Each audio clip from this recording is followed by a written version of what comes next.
a conversar ahora con el ministro del Servicio Diplomático, Librado Orozco Zapata, director general de Relaciones Internacionales del Ministerio de Defensa, secretario ejecutivo, además ahora, de la Conferencia de Ministros de Defensa de las Américas. Bienvenido, muchas gracias por estar con nosotros, Librado. Buenos días, Raúl. Y la primera sorpresa es esa, ¿no es cierto? Diplomático, pero que está en defensa. Supongo que siempre tiene que haber tiene que haber una relación bastante estrecha, ¿no es cierto? En muchas cosas. A eso lo llamamos interoperabilidad, ¿no? Interoperabilidad. Entre el sector defensa y el sector relación. Empezamos con las palabras complicadas. Bueno, entonces, ¿en qué consiste una conferencia de ministros de defensa de las Américas?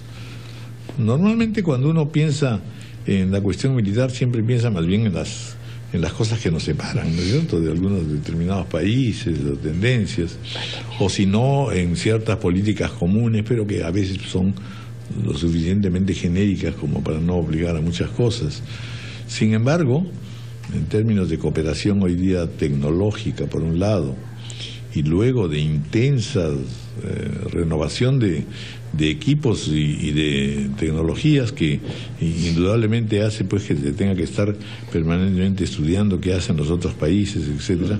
Se supone que sí son mucho más necesarias ahora las coordinaciones, ¿no es cierto?, las conversaciones comunes.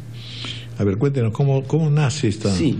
Muchas gracias, Raúl, y gracias por la pregunta. Sí. La Conferencia de Ministros de Defensa de las Américas es un foro multilateral de concertación y de intercambio de experiencias, entre los ministros de defensa del hemisferio. Es un foro que nace en el año 1995, ¿no? Un contexto diferente al actual, cuando terminaba la Guerra Fría, cuando había una reconfiguración del panorama de la seguridad y la defensa en nuestro continente. Y en ese contexto, dentro de otros foros que se crearon en nuestro hemisferio, se formó este foro bajo los llamados principios de Williamsburg, que establecen la primacía de la autoridad democrática sobre las Fuerzas Armadas, la subordinación, el respeto al Estado de Derecho y la contribución de las Fuerzas Armadas al fortalecimiento de la democracia y al desarrollo de los países, ¿no? Este foro nació en ese contexto y ha ido evolucionando. En el ínterin hemos tenido en el año 2003 la Declaración de Seguridad de las Américas, donde se plantean nuevas amenazas que van más allá de las amenazas tradicionales, y que son fundamentalmente ligadas a problemas transnacionales como el narcotráfico, el terrorismo, en fin, entre otros, ¿no? En ese contexto estamos llegando a la 11ª edición de esta conferencia, que ahora se va a llevar a cabo en Arequipa, con un sentido de centralización de nuestro gobierno. Se va a llevar a cabo en Arequipa, y en la cual tenemos una agenda que tiene que ver con el panorama actual de las relaciones de seguridad en el hemisferio, ¿no? Esta conferencia se articula en base primero a una reunión preparatoria que se llevó a cabo en marzo de este año, y en base a esa reunión preparatoria tenemos 5 ejes temáticos que podemos hablar un poco más adelante. Y el Perú tiene como función articular las diversas perspectivas sobre seguridad y defensa de los países del hemisferio, y como producto de lo cual tendremos una declaración, la declaración de Arequipa, ¿no?, que de alguna manera va a ser una suerte de hoja de ruta sobre los principales temas de seguridad y defensa, en el cual los países del hemisferio tenemos puntos de concordancia, ¿no? Y bajo el principio la diversidad, la unidad en la diversidad, no todos los países de la región tenemos una perspectiva común sobre estos temas, pero lo que se busca es una agenda positiva que permita pasar del intercambio de ideas, del diálogo político, diplomático a nivel de defensa, hacia formas muy concretas de cooperación a nivel de nuestro sector de defensa. ¿Y la cooperación puede pasar porque ya no compremos más armas, o eso es utópico? No, ese es un tema que no es parte de la conferencia. Los temas fundamentales de la conferencia están vinculados, en este caso, a una mayor articulación de las conferencias hemisféricas de los ejércitos, las marinas y las fuerzas aéreas con la Conferencia de Ministros de Defensa de las Américas.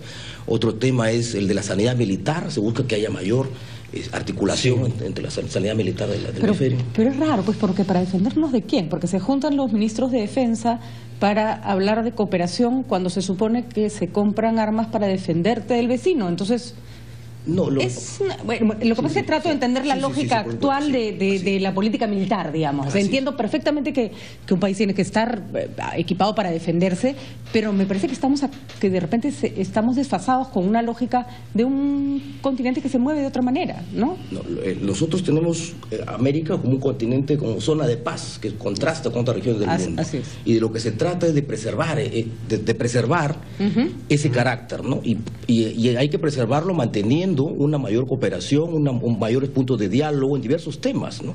Que más allá del equipamiento de Fuerzas Armadas, que es un tema de soberanía nacional y cada país lo resuelve de acuerdo a su manera, tenemos que buscar puntos de concordancia. Sí, y lo concreto, o sea, llegar a temas, lo acabas de mencionar, uno de ellos. Por ejemplo, narcotráfico también. Narcotráfico, además de terrorismo. Claro. ¿No? Pero en el tema concreto, real, cotidiano del narcotráfico, ¿qué es lo que se puede hacer desde un punto de vista práctico? Desde las Fuerzas Armadas, desde los Ministerios de Defensa.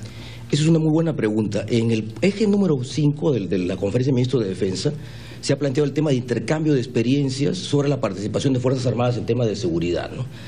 Eso es un tema en el cual cada país del hemisferio tiene una visión diferente, ¿no? De acuerdo a la realidad de cada país. En países como Colombia, por ejemplo, hay una mayor articulación, ¿no?, de Fuerzas Armadas con temas de seguridad.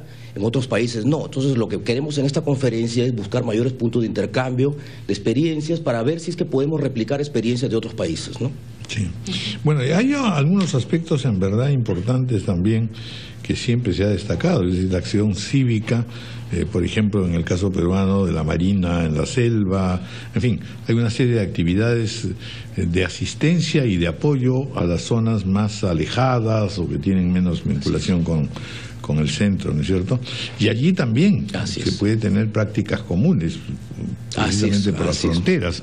Pienso sobre todo en la Amazonía, fundamentalmente, y ya tenemos la experiencia peruano-ecuatoriana también, ¿no?, que va a llevarnos a, en fin, a entendimientos y políticas comunes como Puyangotumbes, en fin. O sea, defensa del medio ambiente por un lado y trabajo conjunto para evitar que allí prolifere, me imagino, pues el narcotráfico, el contrabando, no sé, a ver.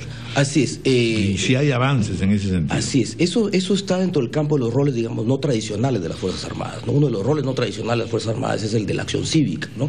En el Perú lo vemos de manera muy desarrollada con la participación de nuestras Fuerzas Armadas en estos temas, ¿no? Pero eso también varía de acuerdo a cada país, ¿no? En algunos países no hay una mayor participación de Fuerzas Armadas en estos temas. Pero nosotros queremos que, fundamentalmente en el eje que has señalado, Raúl, de medio ambiente y defensa, queremos que haya una mayor articulación, puesto que hay capacidades que tienen las Fuerzas Armadas para, por ejemplo, en el tema de sensores, para medir temas meteorológicos, para ver, para monitorear la protección del medio ambiente. Creemos que en esta clase de temas podemos también intercambiar experiencias con otros países y formar además algunos puntos de integración común. También, por ejemplo, en el tema de búsqueda y rescate, ¿no?, que es otro de los ejes. Búsqueda y rescate es un tema que cada vez es más complejo, y lo hemos visto recientemente con algunas experiencias aquí y en otros países. Es cada vez más importante que nosotros tengamos este grado de articulación para poder tener capacidades de otros países nos sirvan también a nosotros, y así podamos tener un punto común y que apoye esta agenda positiva que he señalado hace un rato. Bueno, muy bien, muy interesante todo esto. Ya estaremos en comunicación cuando culmine también la cita, y yo sí propongo, pues, en fin, si estamos seguros o no, en entregarles a todos los participantes un manual de defensa con respecto al rocoto. Muchas gracias. Bueno, va a ser en Arequipa. ¿Sí? En Arequipa, y precisamente, y también gracias por esa pregunta, Raúl.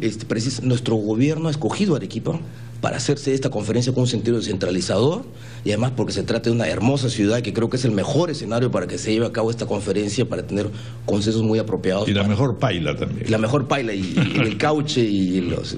Muy bien. Gracias a todos. 9:49 minutos, una pausa.